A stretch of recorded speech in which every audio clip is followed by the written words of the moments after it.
Hello and welcome to the Pointy Ears Podcast. My name is Matt. And I'm James.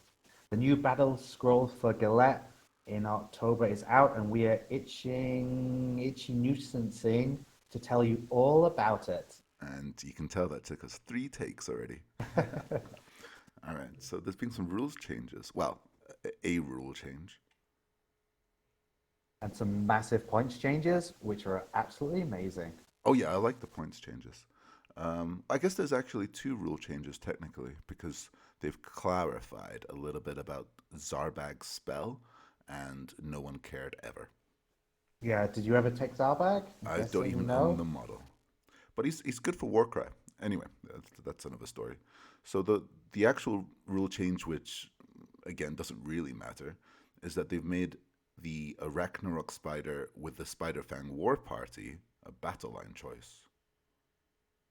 You're the Spider Fang guy out of the two of us. I'm more Squig aligned. Do you think this makes a big difference? Are you going to be taking a lot of Ragnarok spiders with Spider Fang war parties? I'm not. I think it's interesting. I think it's cool.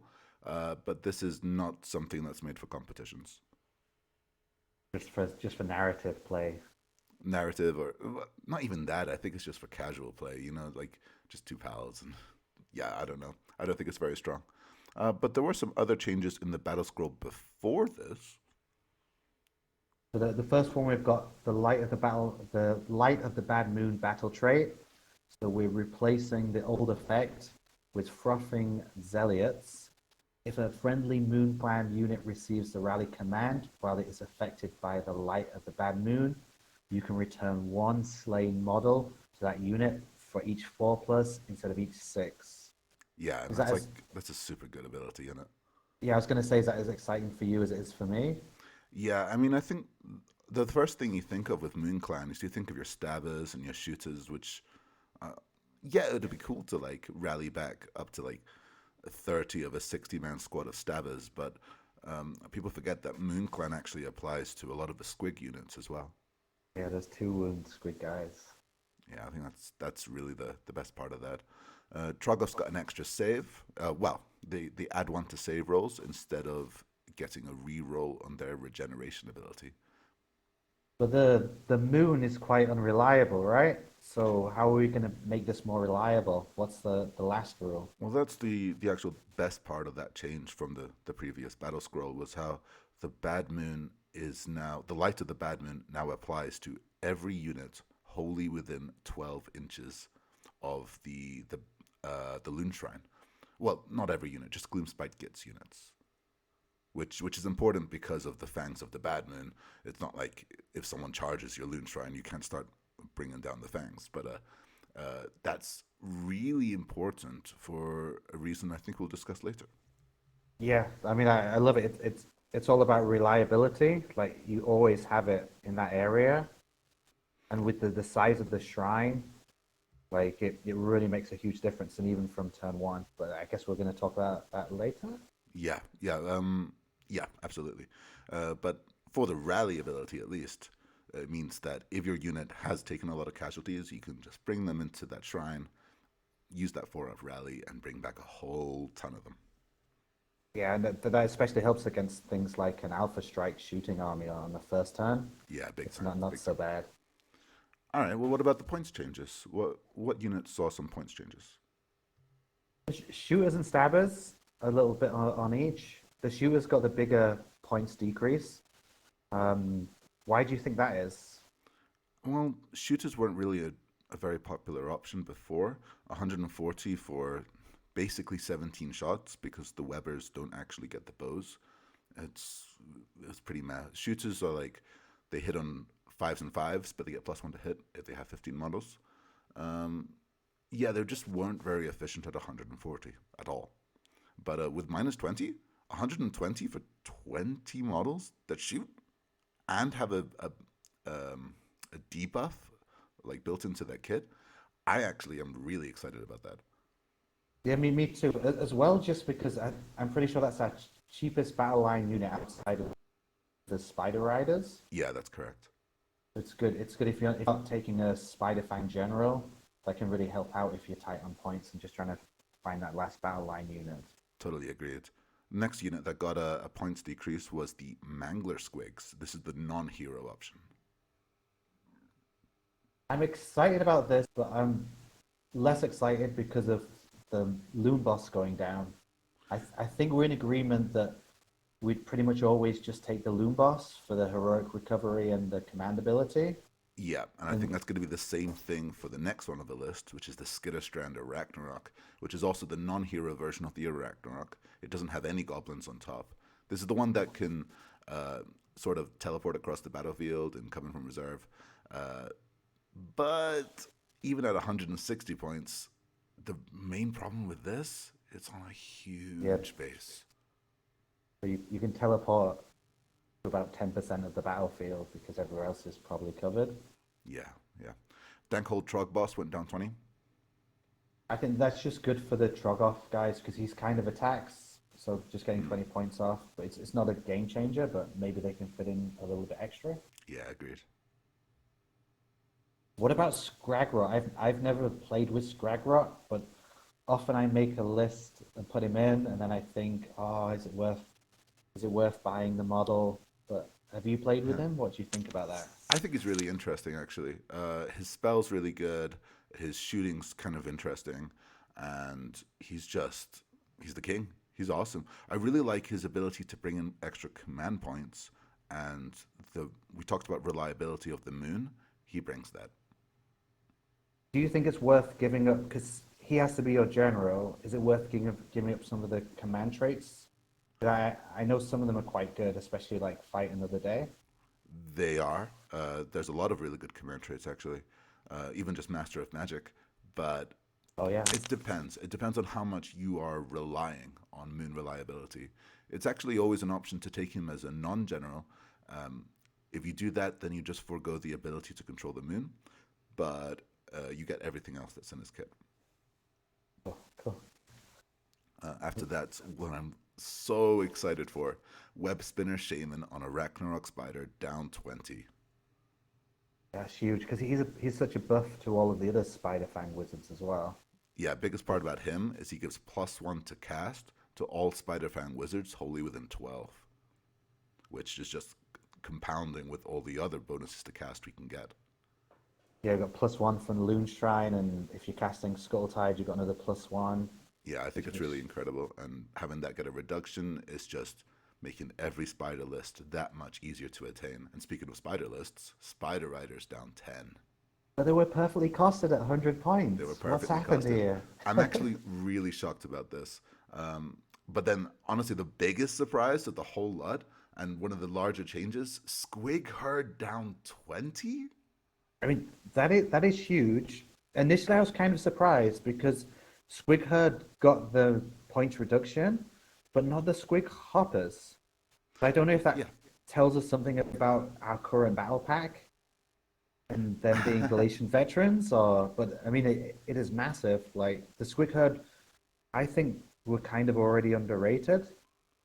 Yeah. But getting 20 points, wow. Well, a Squig Herd spam even got a 5-0 victory from, I've forgotten the guy's name, but the guy that won with Cities of Sigmar Living City way back around Chinese New Year this year. And then he went on after that competition and he was like, right, I've done it with a strong army, now I'll do it with a weak army. Took Gitz, took a lot of Squig Herd, 5-0'd. So I feel like Squig Herd already had a little bit of notoriety. Did he take a giant as well? I mean, is that the same one or a different list? Possibly, I don't quite remember. But yeah, so I think the biggest winner of that, it totally is the Squig Herd. So going a bit more into detail on them. They've gone from 160 to 140, so down 12.5%. They're a movement 5, only a 6-up save, and 3 bravery, but they are 2 wounds each, including the Gobbos. The only Gobbos in the game, apart from heroes. Goblins. Yeah, the toughest goblins. They're crazy. They get 2 attacks each, 4s, 3s, 1 rend, and 1 damage. The Grot's a little bit worse.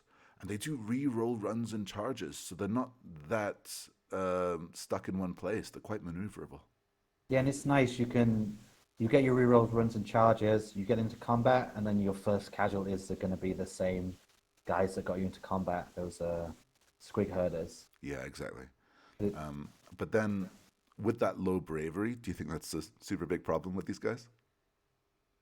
It's not for two reasons. One, because as long as you're in combat, I mean, if you're near the shrine, you're not taking a bravery test. Sure. If you're in combat, you're running away, you've got a chance to do mortals. And I think we'll probably talk about this a bit later, but often you're wanting that big unit to get killed so you can just bring it back again with the shrine. Yeah, I don't sure. I don't That's think always it's an option, actually. Yeah. I don't think it's too bad. I mean, you can inspiring presence, but a lot of things are starting to turn that off. But I think it's not too. It's 140 points. You're getting 12 models, 24 wounds. Hmm. That's a crazy price per wound. And with a lot of high rend armies these days, a 6+ save or a 5+ save or even a 4+ save sometimes it's the same. Yep, completely agreed. So Now, these guys can be battle line if you take them with the Moon Clan general, but it is optional. So, what kind of generals would not make them battle line? what about a web spinner shaman general on an Arachnarok spider? That's exactly it, and my personal favorite is that. But the other option would be just going with a Troggoth. So it's Troggoth General or Spider Fang General. Then you don't have the Moon Clan keyword, and that makes these guys non-GV, which That's gonna can be important. make them a lot tankier. With the guys that maybe weren't the number one winners, but are really doing very well. We've got shooters. Shooters are doing great with this. 20 body, 17 attacks, 16-inch range, 4s, 5s, no rend, and 1 damage. I don't even know why I'm mentioning the damage. The damage doesn't matter. It's 20 bodies. That's what matters. And I guess the only other thing in their kit that really is quite nifty is that whenever an enemy model, it's calculated by model, attacks within 3 inches of the netta, they're going to get -1 to hit. So these guys are really good at protecting some sort of priority unit. Yeah, and they're good at just putting on object. I always like to pick an army with 1 or 2 shooting units because you need to go forward, but you also need to protect your objectives. But if it's a melee unit that's sitting there, it's not contributing. So it's nice that they've got a shooting attack, and it's nice that they're a Galatian veteran because if you just put like a Billister there or something, they can choose the vantage point, and then maybe you're going to lose that objective quite easily. So they're okay. For 120 points, it's worth considering them again. And also potentially users of Expert Conquerors then, because of being GV. Yeah. Next one, there's Spider Riders. So they've gone down 10% from 100 to 90. Now these guys are fast. They move 10 inches. They effectively have fly with their wall crawler ability. Now their attacks aren't great, to be honest. So you can buff them, right? But you can buff them. There's 2 ways that you can buff them. One of the War Scroll spell from the Shaman on Arachnarok, which doubles the number of wounds dealt by Spider Venom. Spider Venom says that on at a hit roll of 6 from the Spider Fangs, they'll deal 1 mortal wound. So that becomes 2 using that War Scroll spell. But there's a second way, and that's through either the... All right, so there's 3 ways. So if they're under the light of the Bad Moon, if they have... The other way is through an artifact. I'm forgetting it. It's Totem of the Spider God. If they're in the range of that artifact as well, then they're going to be getting their mortal wounds on a 5-up instead of a 6-up. And so their damage output actually becomes pretty good. 10 attacks, 5-ups do 2 mortal wounds each. That's doing, at least 6 to 7 mortal wounds on average from a 90-point unit. And would you put the totem of the Spider God or whatever? Would you put that on the web spinner or a different hero? So historically, that's been put on either the Arachnarok Shaman or on the Scuttle Boss. But the Scuttle Boss these days just gets picked off so easily. It's just 6 wounds, 4-up save, no ward save. So the Scuttle Boss it's a no-go these days. You'd have to put it on the Arachnarok. I guess that makes the aura a lot bigger. It does. That's it. Such a huge base. Next one, there's the Loon Boss and Mangler Squigs. That went down 20. I was really shocked to see that. Yeah, I mean, it's in a strange place. Like, when I like the Squigs, I play with them. The command ability is fantastic. Like, an 18-inch bubble, it usually covers most of your army. as long as you've got a lot of squigs, you're getting a lot of benefit. But it is only 12 wounds. It doesn't have a ward save. It's got a 4+ save. It is quite easy to take off. So I think it's not a bad change. I was a bit surprised as well. I thought maybe the squig hoppers would go down, but I think it's usually worth taking one in an army. Although you guys might see later, I've taken 2 in my army. I think often it's good to just take one because it's a glass cannon. It hits hard, but it can't take too much damage. There are command abilities and artifacts you can take to reduce that, but it doesn't want to hang about in a fight, so you want to be picking that first to fight every time. So it is nice, but I think it's less important to change than the Spider Riders and the Squig Herd because you're going to take a lot of those units. You might take 4 units of Squig Herd, but the Mangler Squigs maybe not so much, but it's still nice. So I've got a bit of a rules question for you. He has got a command ability which gives all squigs within 18 inches 18, holy yeah. +1 to wound. However, it says that you just pick that unit with that ability and then all squigs get it. Can another squig unit next to him get all-out attack? I've been wondering about that for a while. It can. And I've heard different people say different things. It can because it's like an aura command ability. As far as I know, the aura ones, they affect all the units. You couldn't give the all-out attack to the Loom Boss and Mangler Squid that issued the command, but you should be able to give it to the other ones because they're not receiving the command, they're just being affected by the aura. Yeah, But that's an interesting, isn't it? I think that's how it works. I've been playing it that way, so if it's not, please leave in the comments, Yes, and please. I will apologize to all of my opponents personally. So Scragrat went down 20. He's a double caster with +1 to cast. He gets moon control. The way that works is, all right, so how the moon works is before battle round 1, you're going to choose which corner it starts out of. And then starting from battle round 2, it has the chance to come on. On a 1, it doesn't move. On a 2 to 5, it'll move into the first quarter. Onto a 6, it'll move 2 spaces. If it's in the middle, then it's going to affect the entire board, and then it can just go completely out of the board. So that moon ability says that should you choose to use it, it's once per battle. You can choose for the moon to either stay in place, move 1 spot, or move 2 spots. So that means on round 2, you can choose it to move 2 spots and be guaranteed in the middle. If it already got to the middle, you can choose for it to stay. If it was just in the first quadrant, you can choose for it to move 1 to get into the middle. It gives a lot of flexibility. So my question to you is, I've taken Scragrat. He's my general. When should I use this ability on turn 1 to make sure the moon comes on? If I do, should I put it in the first quarter? Should I jam it straight in the middle? Is there specific matchups that you think it might be better to do one thing or another thing? Where are you with Scragrat? Well, it's a bit of a gambler's game. Last time I played Scragrat, I didn't use it round 2. It moved into the first quadrant, and then I decided that I wouldn't use it round 3 because chances are it'll move 1 spot into the middle, 67% chance. I was like, I'm a gambling man. I was like, yes, that'll work. Then round 4, I can keep it in the middle. And of course, round 3, I roll a 6. And it skipped the middle, went right to the second quadrant on the opposite side of the battlefield, and could never go back to the middle. So yeah, there's a little bit of a gamble to it. And there is an optimal time to use it. And that's if it's already in the middle, so you can have a second round in the middle. But sometimes you just need round 2 to hit hard. So yeah, it depends every game. It can absolutely change all the time.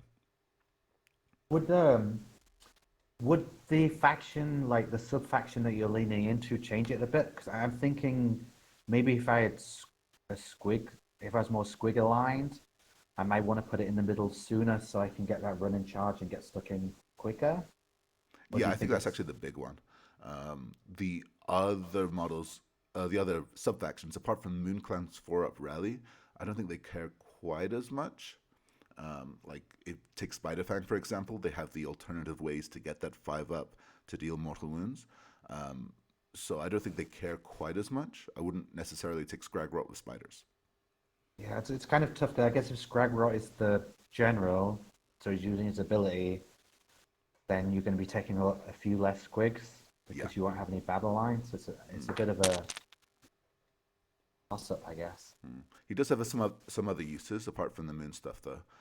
So on a 4-up in your hero phase, he will generate D3 mortal wounds. So that averages out as 5 over the course of the entire battle. And then he has artifact hate. By what I mean by that is he has a spell, a War Scroll spell, that a unit within 18 inches is going to take D3 mortal wounds. But if you rolled a 10 to cast or higher, then if that unit was holding an artifact, it's no longer usable for the rest of the battle, which could be really cool. Take out some arcane tomes, take out a lot of really serious, dangerous artifacts. Greenwood Gladius, that's another one that could be taken out. Yeah, so we're getting the D3 command points. They're pretty useful in this army, right? I think so. Like we already said that the Loon Boss on Manglers has its own command ability.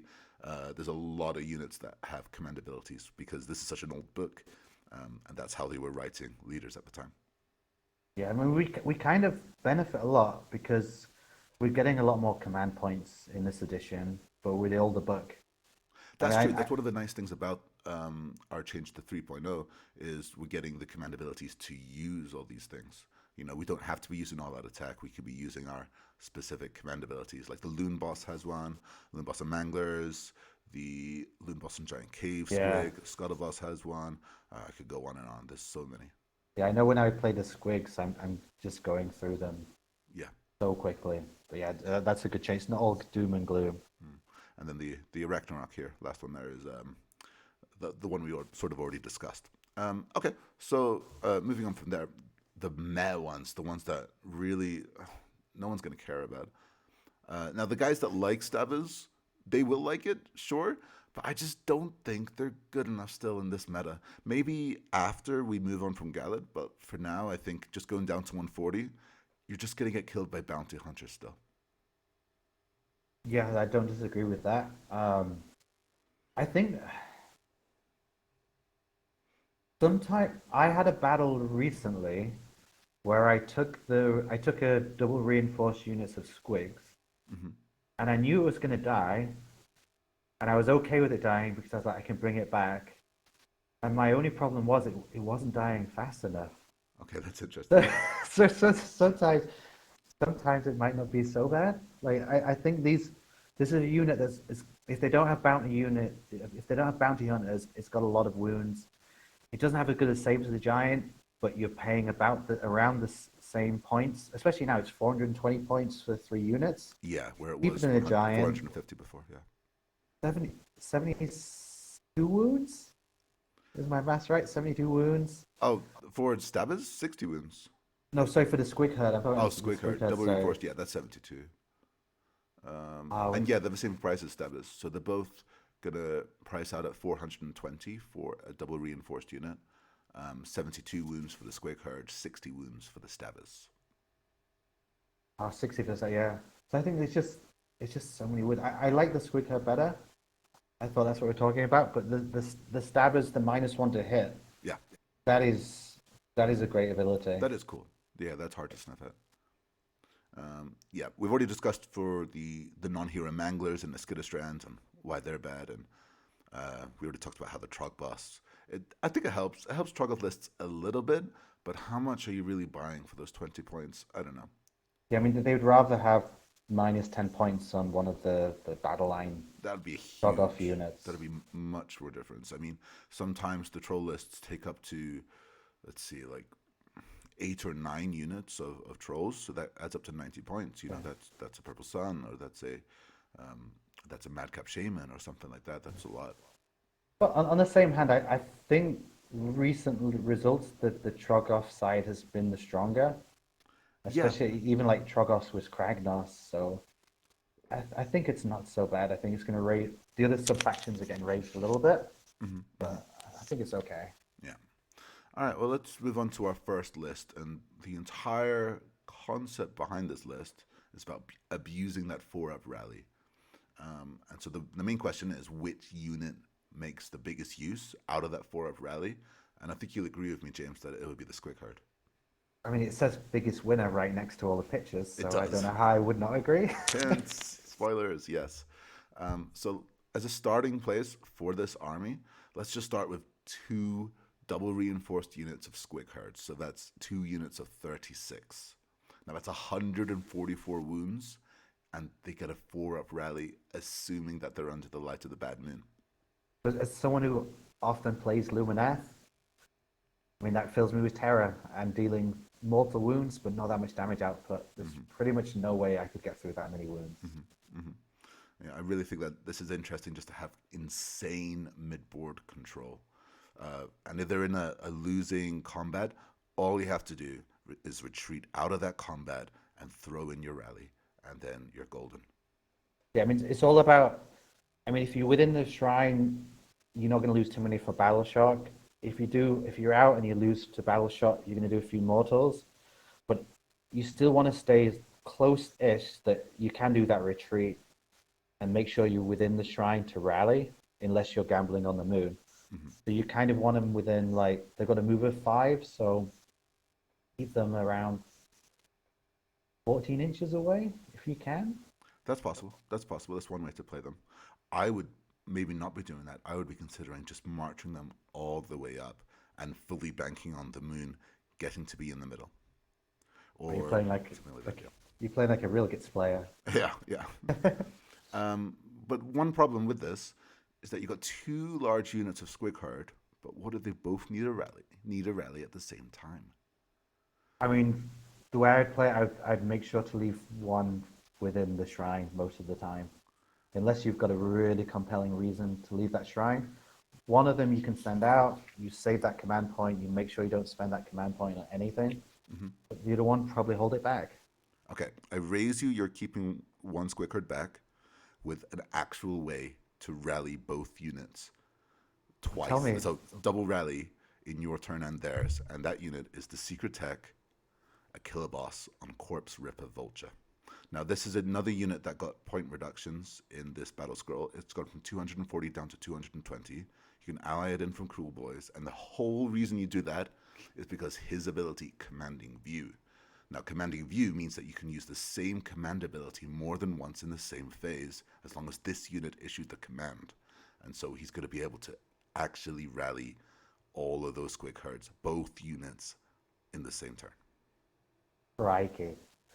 So do I need to pay 1 command point or 2 command points? No, it's just 1. Yeah. Single command point. I believe so. Let me reread that. That's an interesting question. This is new to me on the it's one channel. Command point. This is basically the same ability as the Maw Crusher gets, and yeah, just 1 command point, double usage. That's wonderful. Yeah. So that is a great solution. So we can be aggressive now if we take the right allies. Now, one thing you might be worried about is we try to keep 72 Squig Herd, or well, less than that if we're rallying, but that many Squig Herd within the bubble of this allied in hero, so we can't be the general, so it's going to be wholly within 12, right? Inch, yeah. Nope. This unit has the totem keyword, so it's wholly within 18. That is absolutely marvelous. Yeah, Secret Tech. He's also fairly fighty. He's not fully considered a fight monster. You can get more fightiness from 220 points, but he can do some things. He's fairly mobile. Honestly, very much worth the consideration. The only downside with this model is the price. The actual price to buy the model. It's fairly expensive. Ouch. But I think when you ally him in, you put him on the table, your opponent's they're gonna hear doing the command ability twice, but they're not gonna think double rally. I mean, on a 4+, that could be quite a move. There is also another debate going on, where if you take the Jaws of Mork, they get this special command ability, and it actually does not specify that only Jaws of Mork heroes can use it. And so currently there's an argument that says that this unit, the Vulture, can use the specific Jaws of Mork ability twice. I'm not sure where I stand on that argument.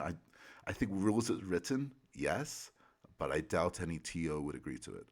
I was going to say contact your friendly TO before the tournament Yeah, if you want to try and do that. But it definitely works for rally. It definitely works for all-out attack, all-out defense, all of those things. And it even works for redeploy. Redeploy wins games. Yeah, and redeploying twice. I mean, especially with something like the Squig Herd, where you can, if you wanted to, you can put in an expert conquerors. That Yep. can really take an objective. You just need to get 3 or 4 guys on that objective, and you Completely agree. 9, 12 guys. Yeah, and these Squig Herd, I haven't put it in yet, but they will be in Expert Conquerors. Excellent. Okay, so now, in order to make these Squig Herd even stronger and add also a mobile threat, we're going to add that Loon Boss on Mangler Squigs. We're not going to make him the general, though. And we'll also add the Loon Boss on Giant Cave Squig. The reason for that is the Mangler Squigs has that ability, that command ability, that when you use it, you'll give all Squigs wholly within 18, +1 to wound. And the Loon Boss on Giant Cave Squig has an ability where it gives an extra 3 inches to their movement, which just makes them that more maneuverable, which when you're starting at a 5-inch move and adding 3, that's a lot. Yes, especially there are spells to make them run in charge as well. So you can stack up. Yeah, you talk about Squig lore? Yeah, Squiggler, yeah. Yeah, exactly. That's also having to go into this. Okay, so those are the lads. Now, I told you that I'm banking on the moon getting to the middle, and so we're going to bring in Scragrot. He's going to be our general. We're going to give him the spell Hand of Gork, so that we're basically pink horrors. Fuck you, Zinch, we're pink horrors now. We can teleport our Squig Herd all the way up the board with the Hand of Gork. Are you going to go for kind of an alpha strike, alpha pin kind of move? That's actually one option. I haven't play tested this enough yet in order to know if that's possible. It could just be stick him in the middle, control the objectives, but possibly that actually could be a really good idea, because if you're going to start the moon so that if it just moves one spot and it moves into their quadrant, and then you try and alpha move to get the Squig Herd in and charge them inside of their first quadrant, then you might be able to 4-up rally them inside of there, with like before you have to use your moon abilities to get it into the center. You just brought up like an excellent point. Since the shrine changes, I personally, I'm guessing you agree with that. Often it's better to start the moon coming from your opponent's quarter now.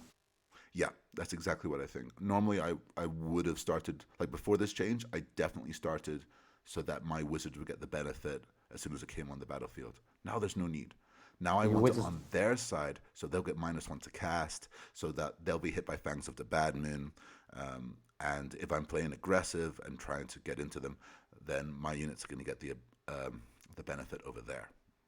And your wizards are already getting the +1 because you're never moving your wizard away from that shrine unless your opponent gives you a great reason to move them away. That's right. So that's where Scragrot and this Madcap Shaman are going to sit. Now, this Madcap Shaman's actually pretty special. He might not look like much, but he is a cheaper purple sun than the actual purple sun. He has an artifact called Moonface Mommet, and that means at the start of the combat phase, he just chooses an enemy unit, doesn't even have to roll. That unit gets -1 to save rolls.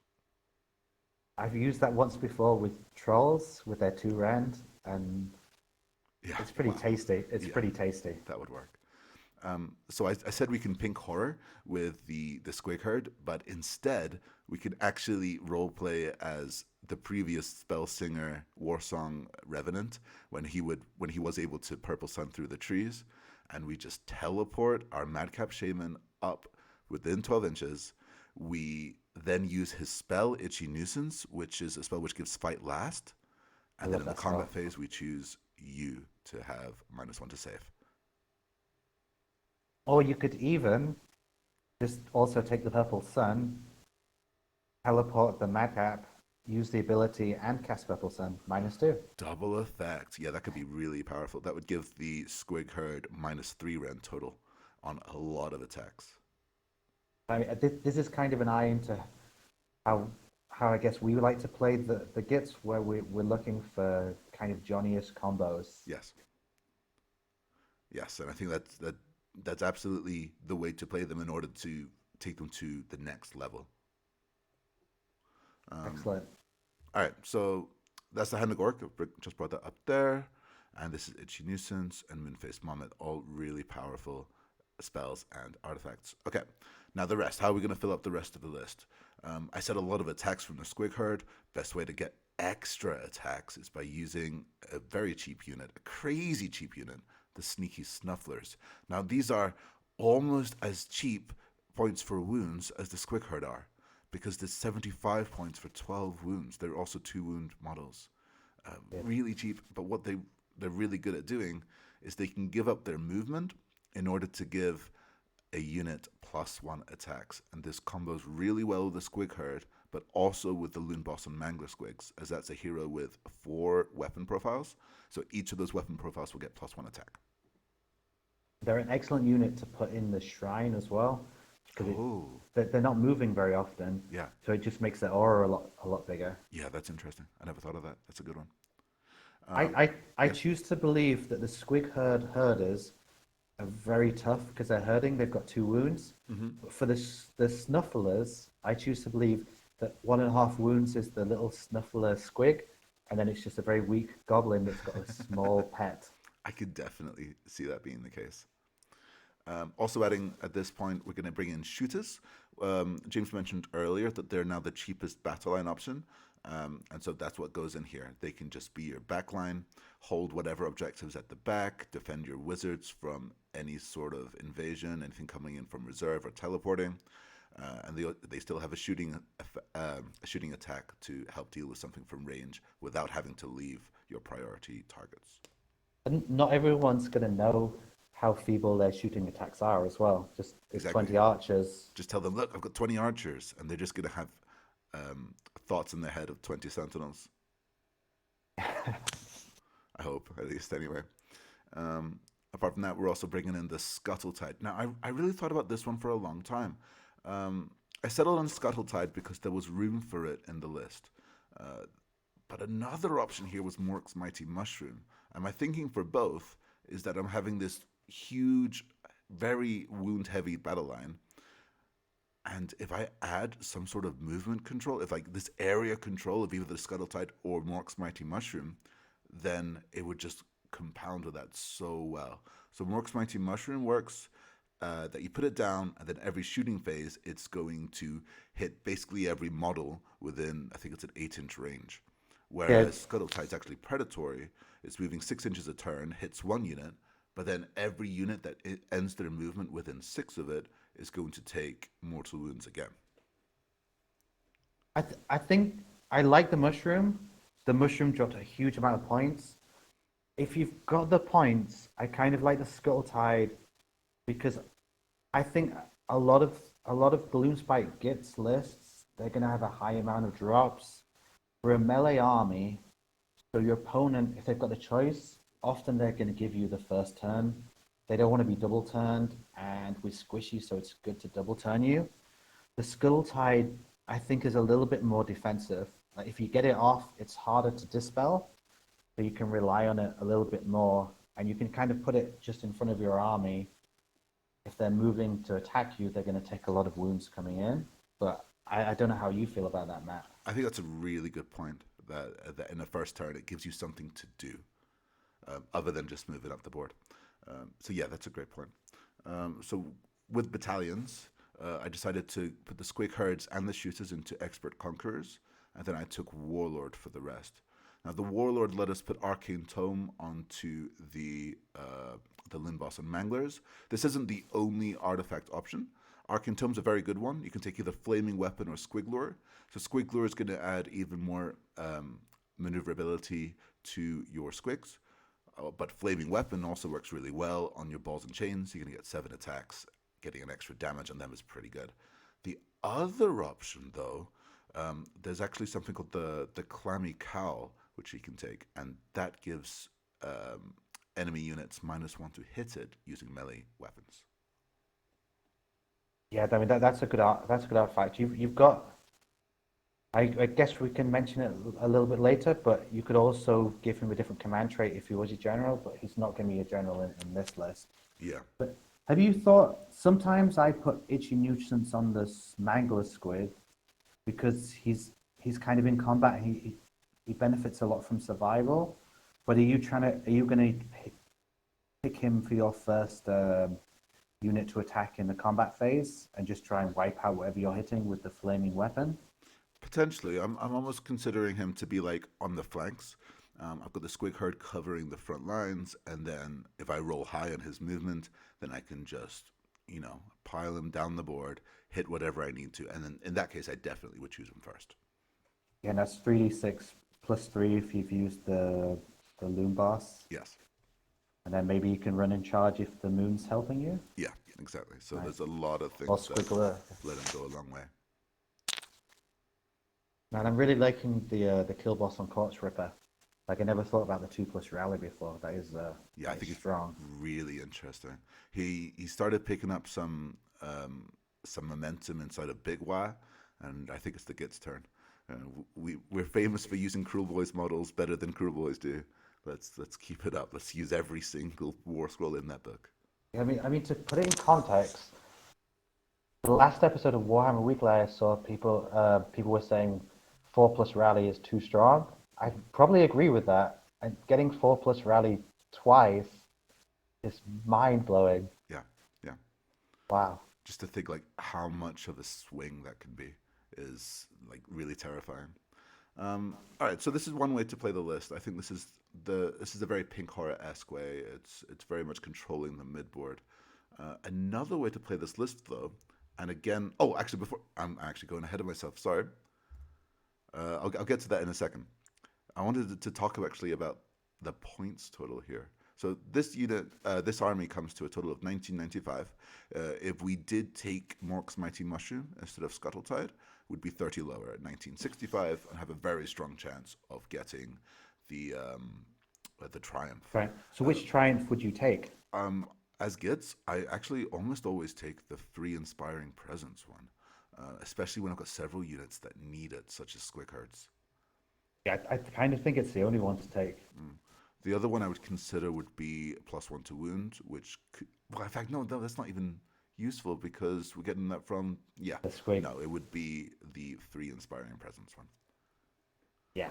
Which I mean, we're also going to get to be able to like use twice from the Vulture. Which run in charge is nice, but often you only want to charge one unit in anyway. Yeah. So you're just going to use a command point for that.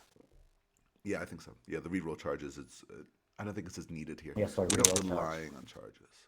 We're more like, we're trying to be able to take a hit. We don't necessarily need to give a hit. Yeah.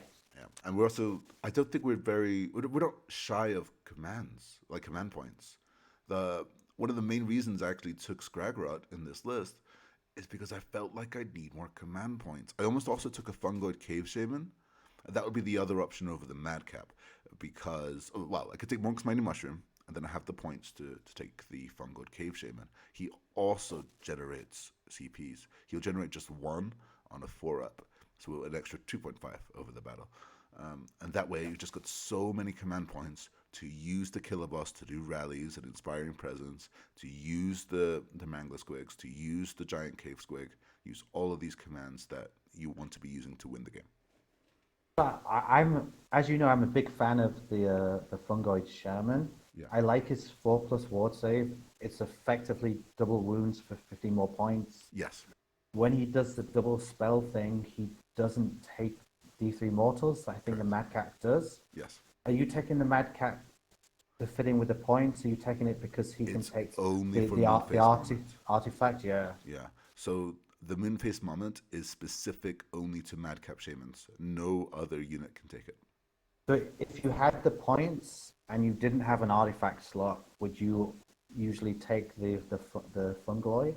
Yeah, I would often take Fungoid over the Madcap if it was available. He just is a little bit more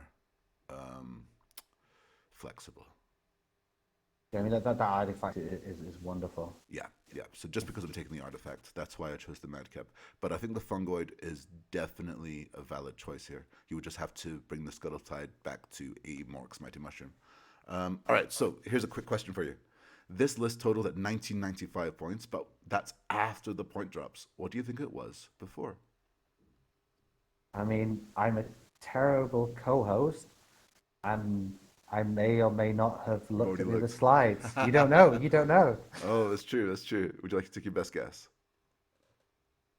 I will say 7,000. Good guess, but not quite. It's actually gone down 200 points. We're basically getting that vulture for free. Like, That since the battle scroll, we're getting the free vulture. that's crazy. I mean, I know some tournaments in the UK, like the Facehammer tournament, Yeah.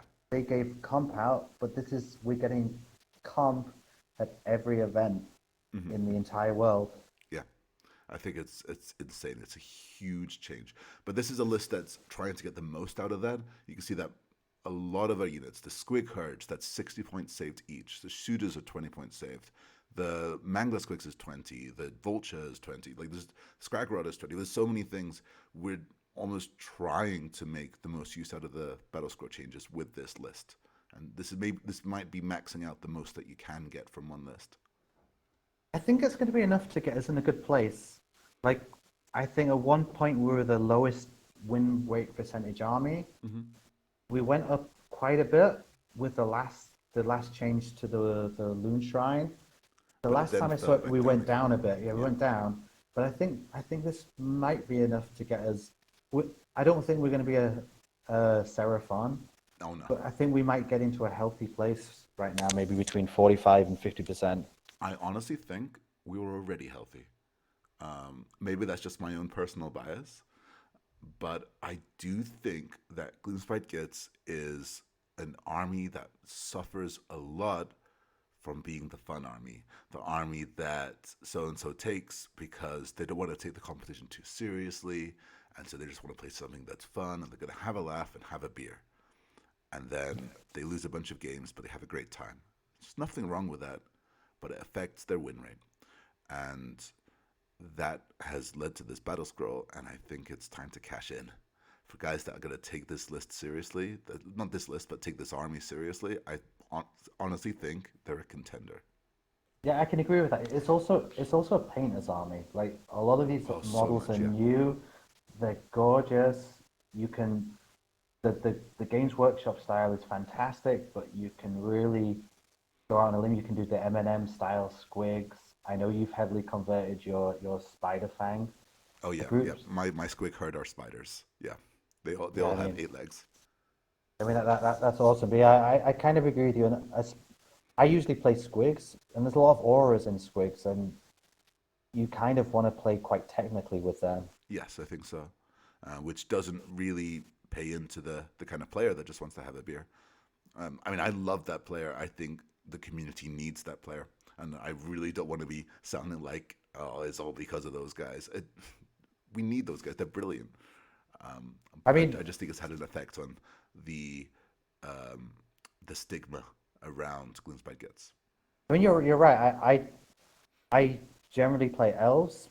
My first army when I was a kid was greenskins, and I came back. I was like, these armies are quite powerful. I want something that's a little bit more chilled out. So it's kind of where I went into it. So I could be the person that's bringing down the win rate. So they're probably in a healthier place than some people think they are.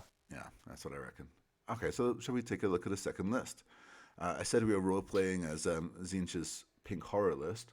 How about we role play as Kairos? How about we take a magic dom list? And I think the best way to do that is actually with this guy with spiders. Now they're going to get the same bonus to cast as Scragrot's going to get, but we're going to get more casts. The way we're going to do that is we're going to take Arcane Tome on the Web Spinner Shaman on a Ragnarok Spider. His biggest weakness is that for 270 points, you are getting one cast. Arcane Tome fixes that. I mean that's crazy. Like like the Enlightener, 170 points, 2 casts. Soul Mason for Bone Reapers, 115 points, 2 casts. So it 115, is, oh my god. yeah. But you're getting a +1 to cast on that extra cast as well, right? Exactly. So there's one of the abilities of the Shaman on a Ragnarok is he gives +1 to cast to Spider Fang keyword wizards wholly within 12. Now you'll notice I have 3 wizards here. That means the Web Spinner Shaman on foot, the one on the top right here, he's going to get +1 to cast, but the Fungoid Cave Shaman will not. Because he's not Spider Fang. He's not Bless Spider it, bless his little heart with that cute little squig there. He is very cute. So for spells for the Shaman on a Ragnarok, we're going to go with Gift of the Spider God. That's just a little spell that does a heal. But most of the casts that he's going to be doing are going to be Endless Spell cast. And you can see I've invested heavily in Endless Spells, but no cogs. And my reasoning for that is I wanted triple predatory Endless Spells. I want these things to be chasing around the opponent while I'm half the board away. And one of the big downsides of being the defending player in that example is you can only unbind one of these, or try to unbind one of these per turn. Yeah, just dispelling, it's going to be really hard. Like really, really hard.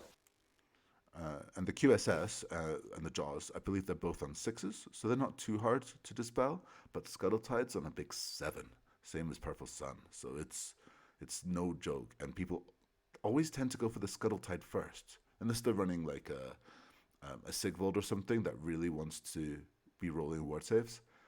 They tend to try to get rid of Scuttlitide. I've seen people freeze up because of Scuttlitide. They're terrified of it.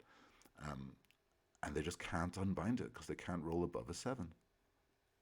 And you can keep splitting them out because they can unbind twice, but one of them's going to be in their turn. Yes. So then you can still cast again in your turn. So just keep splitting them out, and that's taking casts away from their army in general. So that's reducing their magic potency. Yeah, I honestly think it's terrifying. I tried this list with only the 2, just Scuttlitide and QSS, and it was just wrecking the place. My kill list was, I took out 9 Storm Fiends, I took out a Magmadroth, I almost took out your Eidolon and your Turtle, I believe, right? Yeah, I was going to say, for the record, I've had Scuttlitide and Quicksilver Swords cast against me from that, and it gets there. I think you had cogs in that list at the time, but it was 40 points. It's gone up, so why not get a more useful spell, make it even harder on your opponents? Yeah. The Quicksilver Swords, they do work. I was already considering not taking cogs even before the change, so it's not because of 30 points. I think we can afford the 30 points. It's just for having 3 predatory endless spells. If I could take cogs as a 4th spell, I would, but I'm pretty sure it's capped out as 3 per list. I guess you're always casting Scuttlitide first because you've got +1 from the Shrine, +1 from the Ragnarok, +1 because you're Spider Fang casting Scuttlitide. Which one would you prioritize casting out of the other 2 if you could only cast one? I would probably prioritize QSS.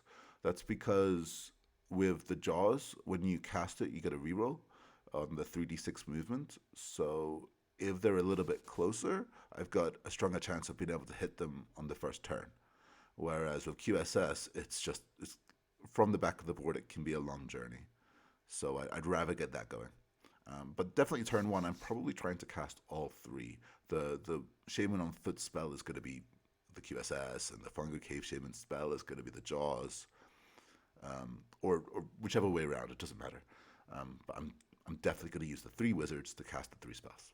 Yeah, and Hand of Gork's a great spell because it makes your opponent, you have to respect at any moment. I think, is it like 24 inches? Wholly within 24 inches or something crazy? Yeah, it's so you can nuts. teleport. So the whole battle, while that guy's alive, they have to respect it. The first turn, you're probably not, in your list, you're probably not going to Hand of Gork unless you want to take that objective. Right. But the whole battle, they've got to respect that. They've got to leave 1 unit behind on the objective, maybe 2 units.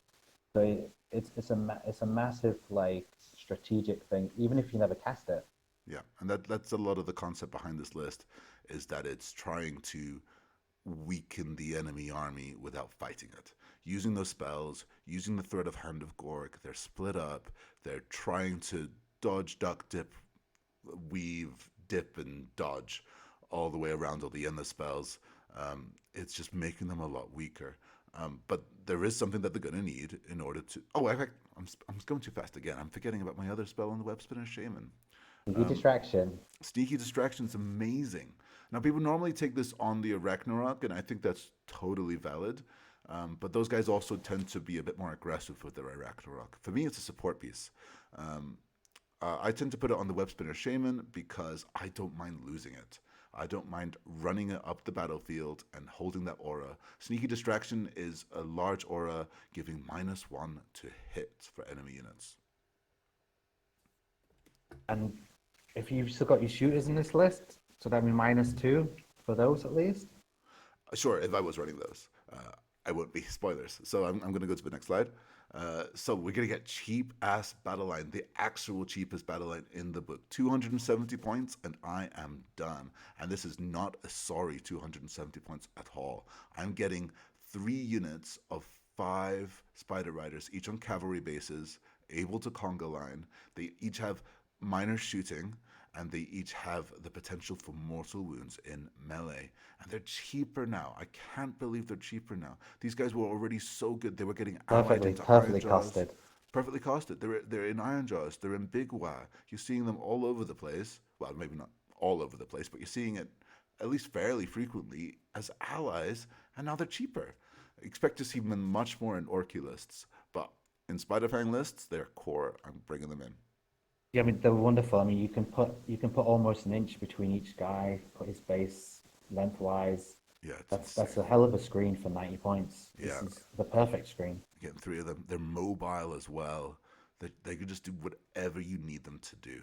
And, I can even use them to try and take out a priority target. I use the Web Spitter Shaman spell on them to give them double mortal wounds from Spider Venom. I run them up inside the Bad Moon. I'm doing that average 6 or 7 mortal wounds. I've heard stories of people taking out, like, these huge 500-point monsters with a single 5-man unit of Spider Riders just because they got in and they spiked their mortal wounds. You have that potential from a screen. It boggles my mind. But I've got to ask you, you've 10 points off. If you took a double reinforced unit, that's 30 points off. Is there ever any reason to take a big unit of Spider Riders, or is their role solely to be a fantastic screen? Well, I see them as screens, but actually the traditional Spider-Fang build is to run 30-man units. Now, that's not an option anymore. Before reinforcement rules, you could bring them up to a unit of 30. It's I'm sorry to say it, but it's trash. It's just not very good. You can't get them all into melee. They have 1-inch range with their Spider Fangs. And with the current cohesion rules, no, I don't see it. Matt says it's trash. I'm with AOS Coach. You do you. I respect the guys that do it. I really appreciate that. And I've tried it myself. I just don't think it's very good. And if you're trying to be competitive, it's not the thing to do. Use them as screens. That's where they're strong.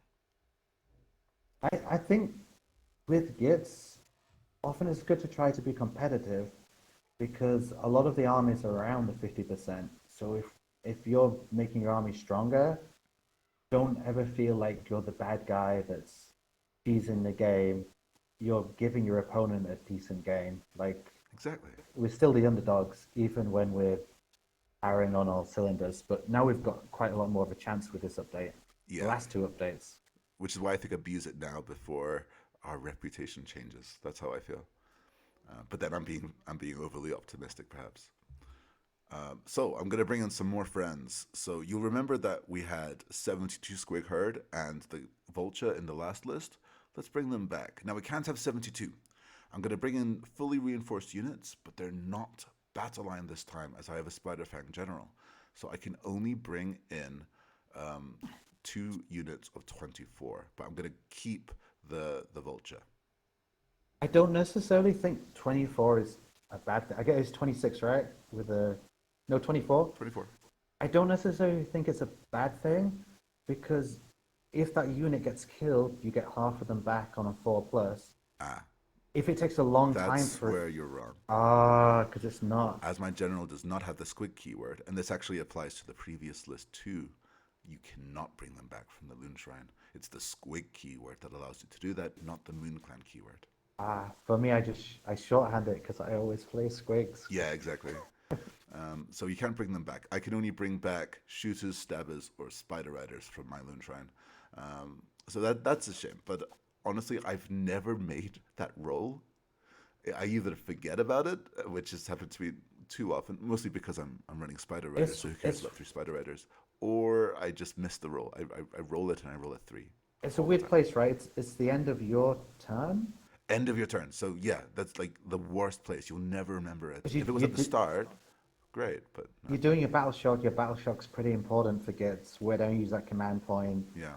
And you're How thinking many about people am I priority. taking off because they're running out? Yeah, it's a hard place to remember. But try to remember it. It's an amazing rule, but not for the Squig herd in a non Yeah. giant Squig general list. Yeah. It just has to be a general with the squig keyword. Now, one point to make about this squig herd. If you are up against bounty hunters, this is more effective wounds than the previous list. Because the Twice as many. 72 wounds per unit goes down to 36 against the bounty hunters, going up to 2 damage from 1. These guys are not Gallivets, and therefore they're at a full 48 effective wounds, 30% more if they're against bounty hunters. Now, your battle line's not GVs, and we only have two options, if I remember right. The Squig Hoppers that are twice the points, or Spider Riders. And the Spider Riders, they don't care if it's bounty hunters or not, because if you hit them, they will melt, but they've done their job. There's 90-point cheap screen. Exactly. Whereas these guys, you are investing the points. It is 280 per, but there are a lot of wounds to get through. I like it. I like these endless spells. Yeah. Like, especially as well, like Ravenek's Gnashing Jaws. Against some armies, it's really good. Fire Slayers, for example. Against other faster armies, maybe Idenef if they're going mounted, it's not as good, but you can still use it for. It's a big base. You can use it for move blocking. They can move through it, but they can't land on it. You put it in front of 3 inches in front of your unit. You've kind of got a little bit of a buffer.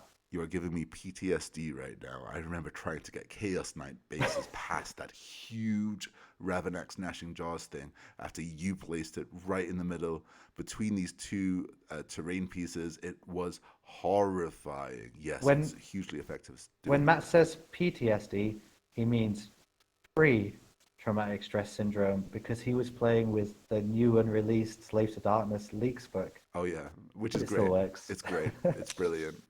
More on that later. But yeah, Skull Tide too, right? You can use that to Skull try Tide is and move huge block as a little well. bit. And the fact that people consider it as the aura as well, 6 inches all around it, and it's a huge oval. Yeah, it's massive. There's so much area control in this list. When I mean, in this list, you can commit a lot because you've got the killer boss. But if we don't have the killer boss, often we're just committing maybe on one side because we don't have double inspiring presence. So you can use that to kind of defend the other side a little bit. Yeah, exactly. All right, so this list so far takes us up, leaving us with 310 points, which is actually quite a neat amount of points to have as Gitz. Most of your effective hammers are around that point range. It's not good, Matt. I mean, I want to put 2 units of Squig Herd there, but there are 160 points, but I need 320 points. Oh, not anymore. What can I do? Because now they're 20 points less per 12, so actually they're a fit. So going through all the options here, you can go 6 Rock Guts for 290. They're great. 3 damage weapons. They get extra save under the sun. They have the moon. Sorry. They have a 5-up ward. They have a little bit of mortal wound shooting. They're great. Another option, just as you rightly said, double Squig Herd. You can have a 3rd unit of 24 Squig Herd. Brilliant. Or you can just bring in a Loon Boss on Manglers. And that's what I've decided to do. I think that'll be the funnest for me. And also means that I don't have to invest in too many Squig Herd models to paint, as I already have my Manglers. So I think this is a list I'm very heavily considering for our next competition. In Shanghai? In Shanghai. So yeah, I'm going to go Manglers, I think. I think Manglers are pretty cool here. What would you take with that final 300 points? I mean, you'll see my list later. I think just the 6 Trogoffs, they hit hard. They bring a decent amount of wounds. Mm-hmm. They've got a ward save. I think they're right. They're a bit of a hammer, mm-hmm. a bit of an anvil. Yep, I think that's super like valid them. to put here. Super valid. That's why I mentioned them. Maybe in your list, because you've got the double Squig Herd, maybe a little bit less for them because you're going to be short on inspiring presence and bravery is a big thing with them. Right, yes, that's true. That But is very true. And it hurts a lot more. When the squigs run away and you're getting some mortal wounds, it doesn't feel too bad. When trogs run away, you oh want to god, cry. Oh my goodness. Yeah, keep horror gas away from your trogs, 100%. All right, so battalions. I'm actually kind of torn on battalions. There's sort of two options here. You can go battle regiment. That would bring you down to 3 drops, which I think is kind of interesting. Because I'm not even sure if you'd want first or second pick here. If you go first, then you can immediately get that scuttle tied up the board, like you mentioned previously. Or you can go second and play for that double turn.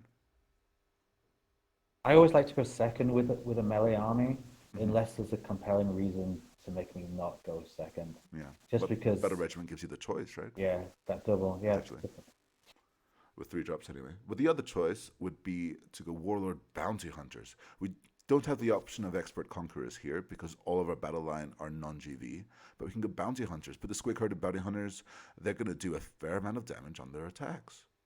And then we also get Warlord, and we can use that Warlord to add either... Well, we can't add Arcane Tome to the Mangler Squigs this time, so we're pretty much forced into the Clammy Cowl. There is one other artifact to consider, which gives you a 5-up save, but only a 5-up ward save, but only against mortal wounds. And I don't think that matters on the Mangler Squigs because they already have a 4-up armor save. They'll just die to anything with a little bit of rend. So having a save against mortal wounds just doesn't matter. So I think Clammy Cowl is better. -1 to hit versus enemy melee weapons. Yeah, I think I agree with you. It depends on your local meta, maybe, but yeah, I would generally pick the Clammy Cowl too. Yeah. I got a question for you. Do you think it's worth putting that unit of Spider Riders in Bounty Hunters, or just taking Battle Regiment and 2 Bounty Hunters? And That's really interesting. If you went Battle Regiment with this, you would be down to a 5-drop. I don't think it's worth to take the Battle Regiment here. max out on those Yeah, Bounty Hunters. because there's 5 leaders. Even with a Battle Regiment, you're only getting 3 of them in. And so 2 extra leader drops and then the 2 Bounty Hunter drops. No, I don't think Battle Regiment's worth it. I think I'd rather take the Warlord here. Plus, it also gives you the extra command points some point in the battle. So that's another thing to help pay for all your rallies, pay for all your...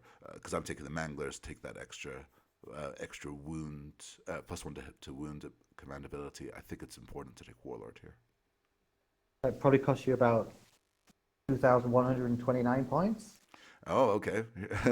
It would cost 2,130 in the previous one. Now, we're actually ending on 1960 as well, so we've got a huge chance of a triumph, and that's pretty important. And again, you could take the +1 to wound triumph. That's totally... well, actually, again, it's not that valid because it only works that effectively on the... I'm going over the same thing because I'm forgetting. You probably want the Inspiring Presence triumph. Does the random rules question in the middle of the podcast, Yeah. can you use... Does it count as issuing a command to use the triumph? I don't quite remember the wording on it. I think I have it to hand. I can quickly check. Yeah, it's maybe something to check. We can come back to that. I don't want to destroy the whole podcast, but I just thought about, because often you don't get to make that Inspiring Presence, maybe like against Nighthawk, for example, or I think Daughters of Cain have a... So it reads that after you take a ability. battleship test for a friendly unit, you can say it is indomitable, and if you do so, no models from that unit will flee. So it's not a command. So you can use that even if people are turning off most of the abilities. I think it even works against Horrorghast, yeah. does it not?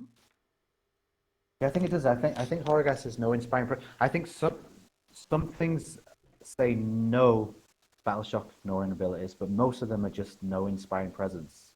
Right. The Daughters of Cain one is like that. I think Nighthawk is like that. Okay. But That's I'm not important to 100%. check then. Yeah, something to check for everyone later. But yeah, definitely that's the triumph that you want. And that brings us to our third list. And he's sneaking up here. Here he is. And he's that one guy who doesn't take the hints. The hint being GW giving them an extra 80 points. Huge 80 points. Probably not enough. And that's my opinion. That's why I've got a list with him in. It's the Cronspine Incarnate. What do you think of the Cronspine Incarnate now? He's at 480. Episode 1. the final episode of the Pointy Ears podcast where Matt takes the Cronspine Incarnate. I'm not a fan. I'm not a fan of it. Hmm. The model because it's not beautiful. It's ugly And as hell. I'm Yes. not a fan of there being too many lists, but 480 points, it might be a fix. I'm glad they did something, Hmm. and I think I know you. I know you're going to do something exciting with this. I know you. I know That's the you're plan. not going to do anything like just run out as an extra unit. Hmm. All right, so let me take you through the tech. All right, so this is something that people were doing before, and I think it's still available to us.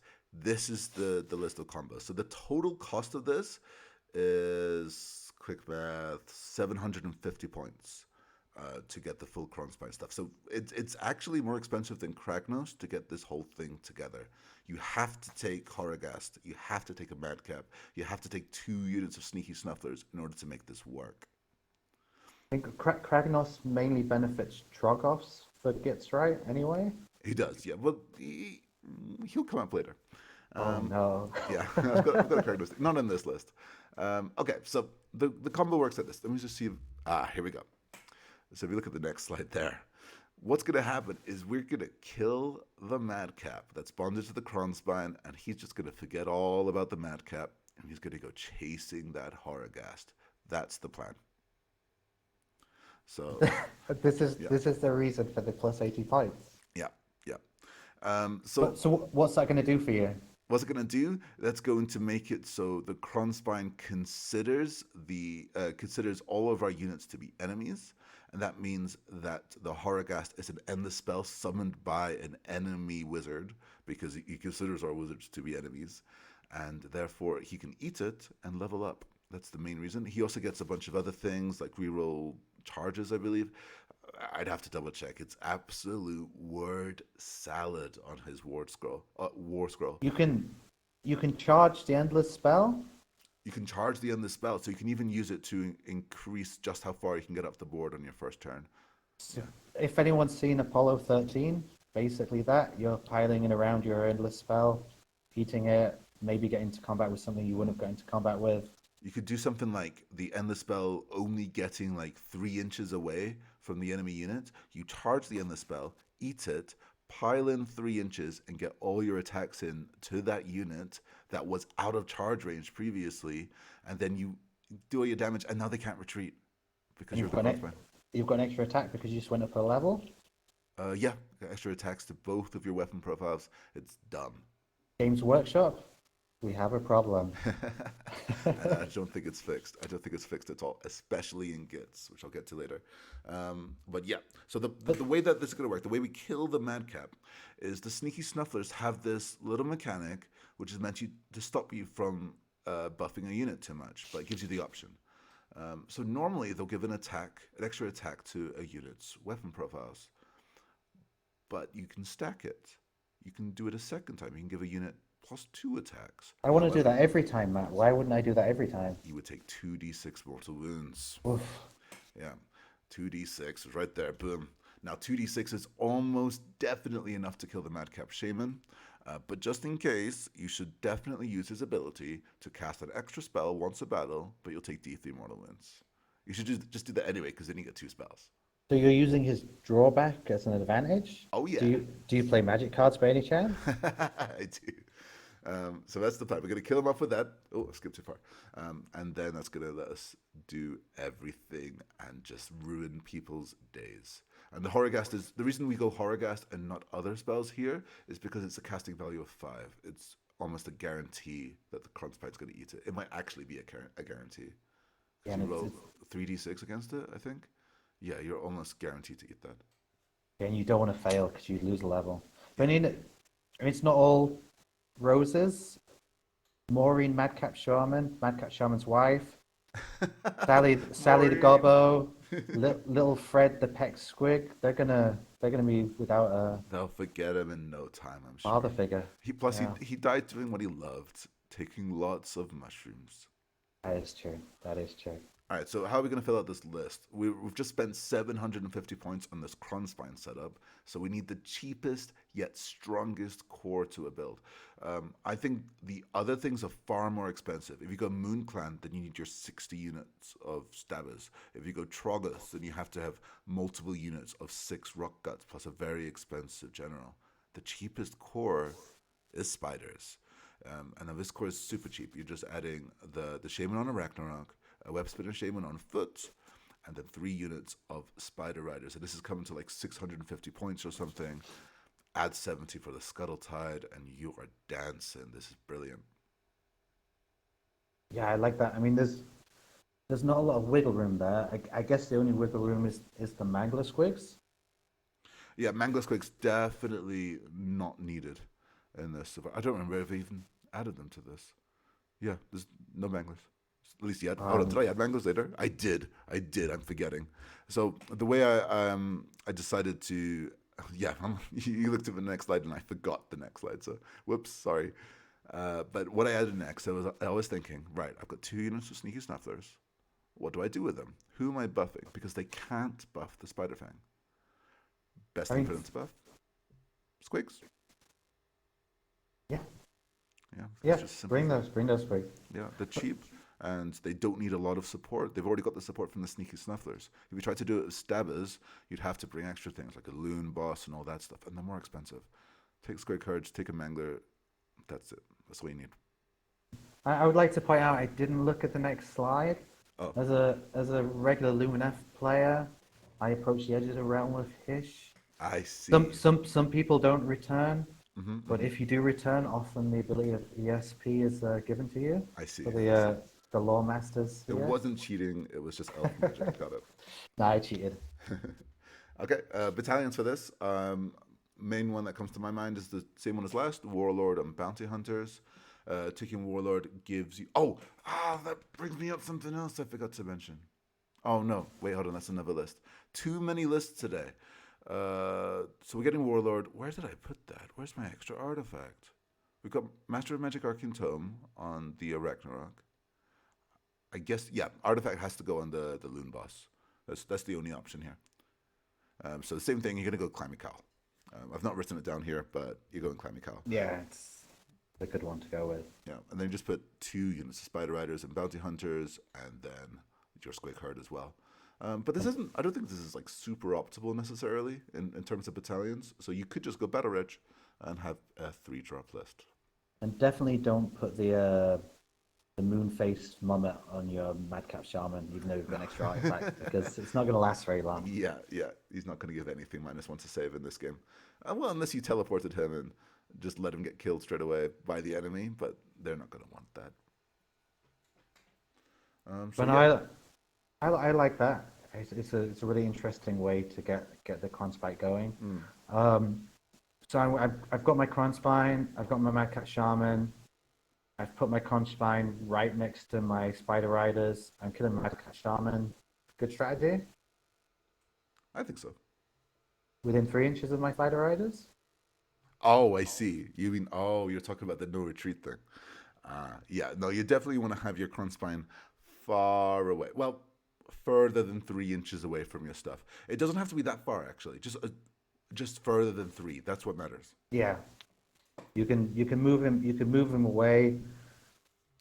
You might not get the first turn because you've got quite a few drops. Yep. So it's really important not to put him too close to your troops. Yeah, in case the Madcap gets sniped and then you just get locked in combat forever. If it's wild, he can run and charge, right? Is that right? I believe so, yes. But you won't be able to issue a command point, so you don't know how far he's going to run. But yeah, but make sure if he goes wild, he's going to attack the enemy, not you. Yes, exactly. Okay, now, the interesting thing about this list, when it's suffering from, that suffering that the Incarnate's feeling, up 80 points, you'd think that this list is now impossible to take now, right? Well, this list is valid in 1995. What do you think it was before the Battle Scroll?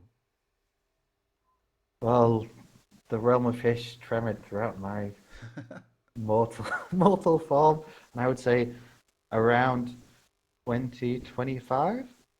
It's around exactly 2025. I wonder how you did it. It's almost like you've got a copy of the slides. Yeah, it's cheaper. We're running an Incarnate list, cheaper than it was before, and I think that's just nuts. Yeah, and especially 30 points is for the Spider Riders, where you were happy to Yeah, pay 100 points, exactly. like more than happy.